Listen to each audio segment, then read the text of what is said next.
a pediatrician, a surgeon, an activist, a military scientist, a prisoner of conscience, a torture victim, and Latin America's first elected woman president. My guest this week is a wonderfully talented and accomplished person, Michelle Bachelet, former president of Chile and now the Director General of UN Women. Hi, Welcome Shekhar. to Walk the Talk. Thank you very much, Shekhar. Very happy to be here in Delhi, in India, and with you. And you could easily pass off as an Well, I Indian. think it's a very comfortable clothes and fantastic for this weather too. Do you do it often when you I have visit to say different countries? no. I have to say now in New York, I'm often wearing the Indian clothes because they're so comfortable. Yes.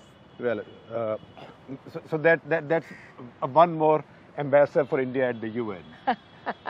Yeah.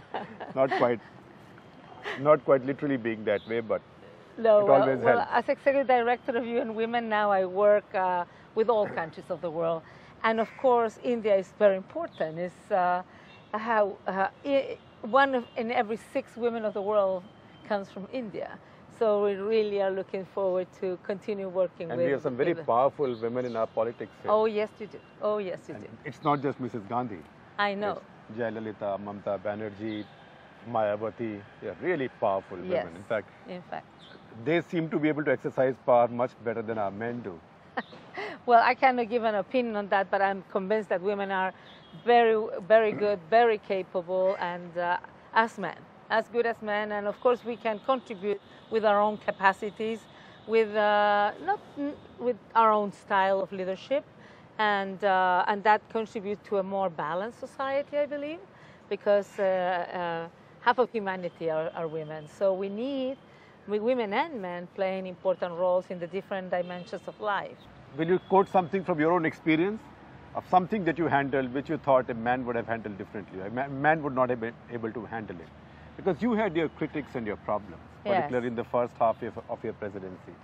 Well, I'm not sure that I would tell that's something that men wouldn't handle. But let me give you a very concrete example. When I was a candidate, and because I've always been like this, I didn't change because being a president. I thought that for essential issues, essential problem, and particularly when we're talking about structural problems, society problems, or state problems, is we need to make people sit together and as a nation agree on the principal basis. Let me give you an example. Pensions reform. You know there's a lot of different economic interests, social interests there, political interests. So that could have been a reform that could have stayed in Parliament for years and years. So Right. when I was a candidate, I said, I'm going to make... Can I interrupt for a second? It's a reform that sat in our parliament already for years.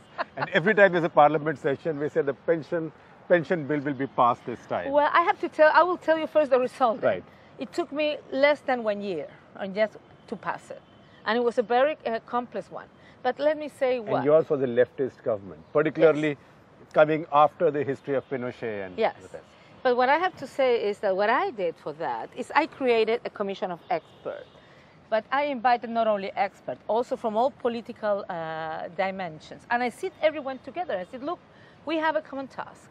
And I'm asking you to provide me with options. And then you will find out that we have more things in common that Right. divide us. But let's try to build something big, thinking on the state, thinking on the nation, and on your particular interest. to Right. it. And the other thing, which is again very relevant to us in India, Chile is a resource economy. You have massive resources, mineral as well as agricultural. But mineral resources, how were you able to reconcile the extraction of mineral resources, public opinion, interests of local communities? Because right now, the big debate is extractive industries versus people. Yes. Is that conflict inevitable? Can you settle it? Well, the first thing is that we decided in my country that having natural resources was not a curse. Right. We had to look at it, how we built on that It was a capacity. blessing. It was a blessing if we were able, through other things, like people's skills and capacities, to give added value to it. or to transform it in a more important and productive activity. But having said that, it's not an easy answer to your question. It always produces tension.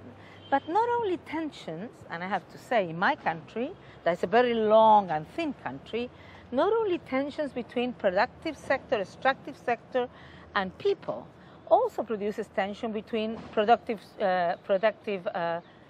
different productive sectors. And I'll give you an example. There was this place where we had a fantastic possibility of gold mine.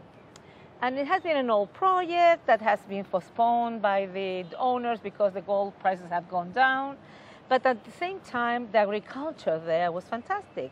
Olives and oil, olive oil, etc. So, but then the gold price came up and the owners were interested again in making the extraction. So there we had three forces, different forces. And it was a region with high levels of unemployment. Right. So if that project started, it would have meant that a lot of people could have jobs because this is a mining region. So what we do have in Chile a environmental law that all projects have to pass through a lot of different stages to and really demonstrate that there won't be a damage to the environment, or which will be the areas that will be taken into consideration, or in case that it's indispensable, which are the compensation that people will receive. But also people can go there and defend their position if they're like the public hearings. Yes, the public hearings. But I have to tell you, it's not an easy thing. And every time there is a minute where a leader of a country has to make a decision. Because on the other hand, everybody wants economic growth. Everybody wants... So it's a very complicated thing, and you need to work with all the forces and try to find... So what happened in this case? Were you able to start gold mining, or...? Well, not, because there was a lot of the observations that during my period, they haven't finished it, and then came the next government. Right. So it's not an easy thing, and I believe that the important thing is when you do any of these products is to sit down with the community and see what is, how can you deal with the interest of the community, which can be also the social responsibility of the industry, so the community could understand that it's important that this extraction happens, if it's really indispensable and important, but also they get something from it. Right. India's #1 news app just got even better. Download NDTV's new app. Fully optimized for Retina display. Full screen view. Faster response time. And Sudoku. NDTV's new iPad app. Download now.